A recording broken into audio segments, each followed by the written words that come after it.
Hello, everyone, and welcome to Backer Breaks It Down.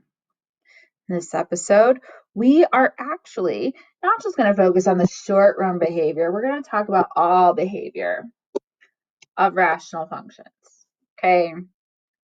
Because we are going to officially graph some rational functions, okay? So earlier, I shared with you this 8-step attack plan, okay?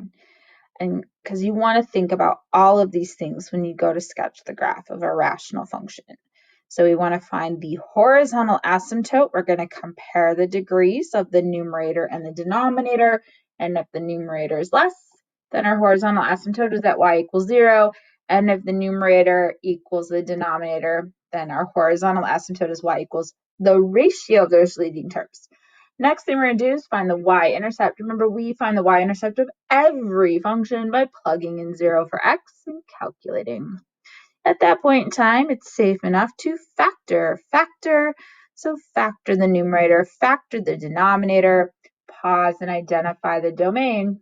Ask yourself, where does the denominator equal 0? Because then you have to say x cannot equal that number or numbers. Once you've identified the domain, it is safe to cancel out any common factors. Keeping in mind, if you have common factors, you have a hole in your graph, and it's located at the 0 of the common factor. Write your reduced function. Your reduced function is going to tell you what the y-coordinate of the hole is, because you're going to plug the x-coordinate into that. The reduced function is going to tell you what the vertical asymptote is, because the vertical asymptote can be found by finding those zeros of the remaining factors in the denominator of the reduced function. And the x-intercepts can be found by finding the zeros of the remaining factors of the numerator in that reduced function. Got it? So we are going to take this function apart piece by piece by piece. And at the end, we will have its graph. So let's do it, all right? So in number 1, I have the function x squared minus 1 over negative x squared plus x. So I've got my checklist here. So step 1, I want to find the horizontal asymptote. So like it says, I need to compare the degrees of the numerator and the denominator. And so you know me, I like to highlight. So my leading term on top is x squared. My leading term on the bottom is negative x squared. And this is going to help me find that horizontal asymptote, because the degree of the numerator is equal to the degree of the denominator. I know that the horizontal asymptote is y equals the ratio. So the ratio of x squared over negative x squared is negative 1. Now I'm on to my y-intercept, and it says for my y-intercept, I can evaluate f of 0. So plug in 0 for x. So imagine what that would look like. So this would be 0 squared. This would be negative 0 squared plus 0.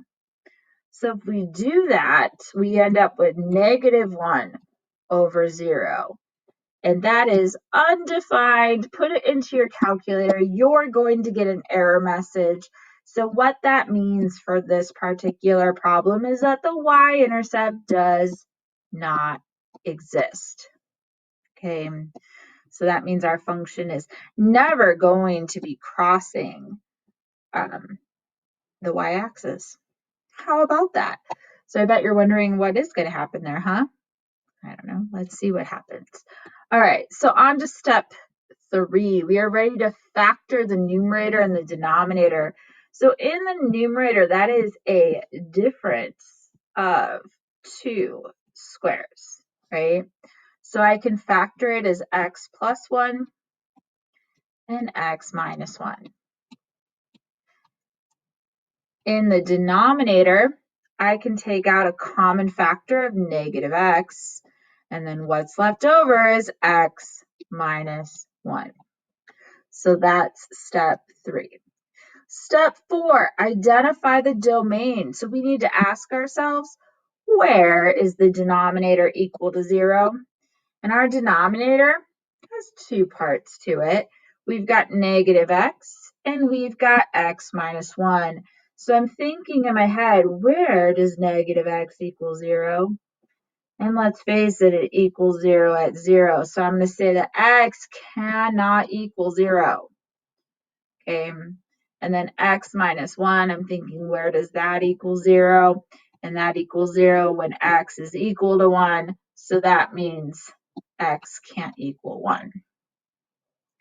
Once I've identified my domain, it is safe to cancel out common factors and write that reduced function. Notice I have a common factor of x minus 1. So my reduced function, on top I have x plus 1, and on the bottom I have negative x.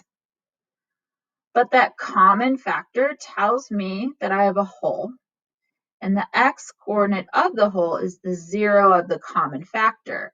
So remember, x minus 1 equals 0 when x is 1. So the whole in my graph has an x coordinate of 1.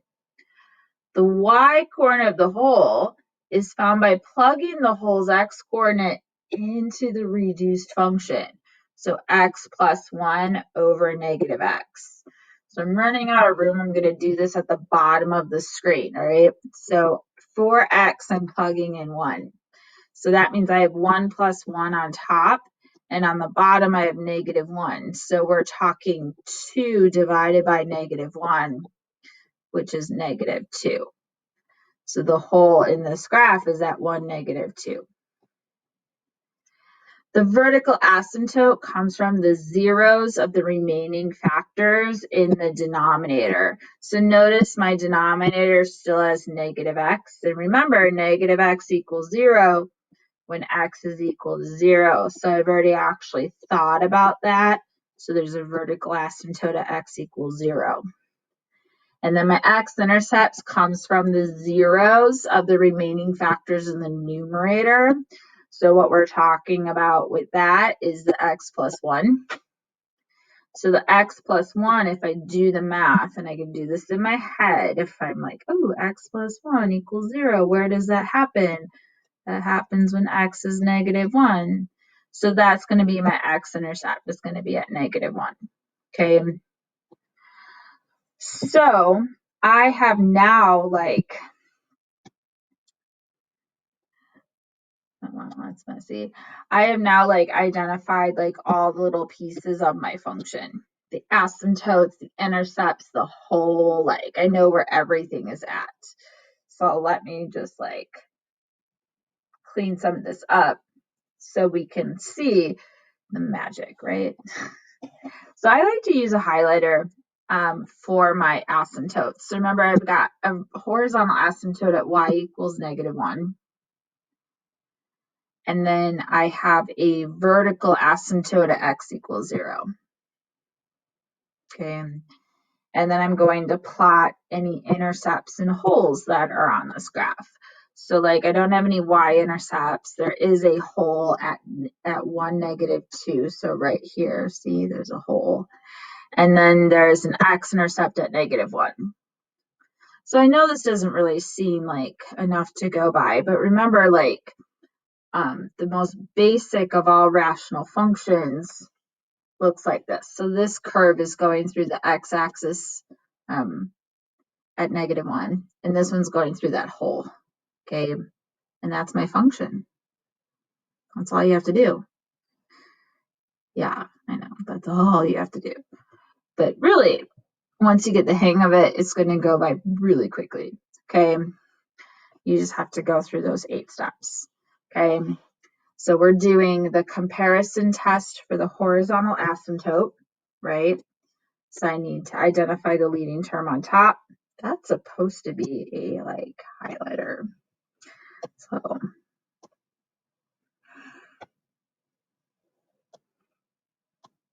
what is going on?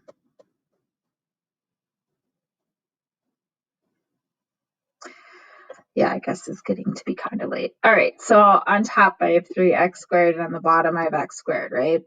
So like comparison test, they're equal. And if they're equal, then y equals the ratio. So we're talking y equals 3. For my y-intercept, I'm going to evaluate the function at 0. So I'm going to plug in 0 for x in all the places. And when you look at what's left over, you have like negative 12 on top and negative 6 on the bottom. So that means the y-intercept is 2. Okay. So then at this point, I'm ready to do some factoring because now I have to factor like the numerator and the denominator. Okay. Keep that basic step in mind of like common factors. So like the top has a common factor of 3. So I take it out, and what's left over is x squared minus 4. And then I can take that further because that's a difference of 2 squares. So I have 3 times x plus 2 and x minus 2. And that would be my factored form for the numerator. In the denominator, like this is a really like easy case because it's just 1x squared. So it's like, what multiplies to be negative 6 that adds to be negative 1? So we're talking like negative 3 and 2. So in the denominator, I have like x minus 3, and I have x plus 2. And that's my factoring step. Okay. So once we have it factored, we're ready to like identify like the domain of our function. Because like the domain of our function is, we ask ourselves, where does like the denominator equal 0, right? And so if you look at our denominator, there are 2 things currently in our denominator. We have x plus 3 and x plus 2.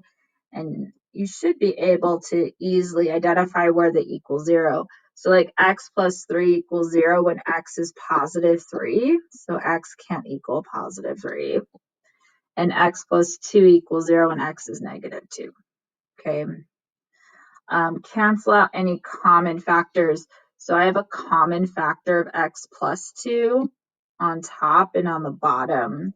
So that tells me that there is a hole in my graph that has an x value of like negative 2. So x plus 2, holes at negative 2. For my reduced function, I'm kind of like running out of room. So I'm going to write my reduced function right here.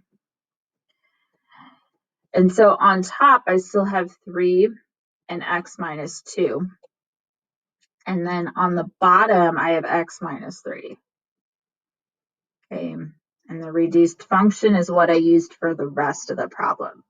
So when it comes to like the y coordinate of the hole, I have to plug negative 2 into the reduced function for x. So I'm going to have 3 times negative 2 minus 2 on top. And on the bottom, I'm going to have negative 2 minus 3. Okay, so that's going to give me negative 12 over negative 5, which is going to be positive like 2.4, I want to say. You might want to check me on that. Okay. The vertical asymptote comes from the zeros of the remaining factors in the denominator. So the fact that I have x minus 3 remaining tells me there's a vertical asymptote at x equals 3. And then the leftovers in the numerator tells me about x-intercepts. So like x minus 2 tells me that there's an x-intercept at x equals 2. So then once I have like all of this figured out, I can go and graph my function. So I'm going to use like a highlighter to put in my asymptotes. So I've got one at y equals 3. So that would be right here. I've got another one at x equals 3. And then I can plot any points and any holes. So my y-intercept is at 2. There's a hole at negative 2 and 2.4-ish. and then there's an x-intercept at 2. So like these 3 points and holes tell me what part of my graph looks like. And because I know rational functions, I know there's another part that's up here. It's like symmetric to like this point. Okay. But that's how we graph rational functions. We do need to analyze the rational function for all of these things. Just use this until you're comfortable doing it naturally, okay? And then just plot them. And from there, you should be able to graph the rational function curve. And that's how Becker breaks it down.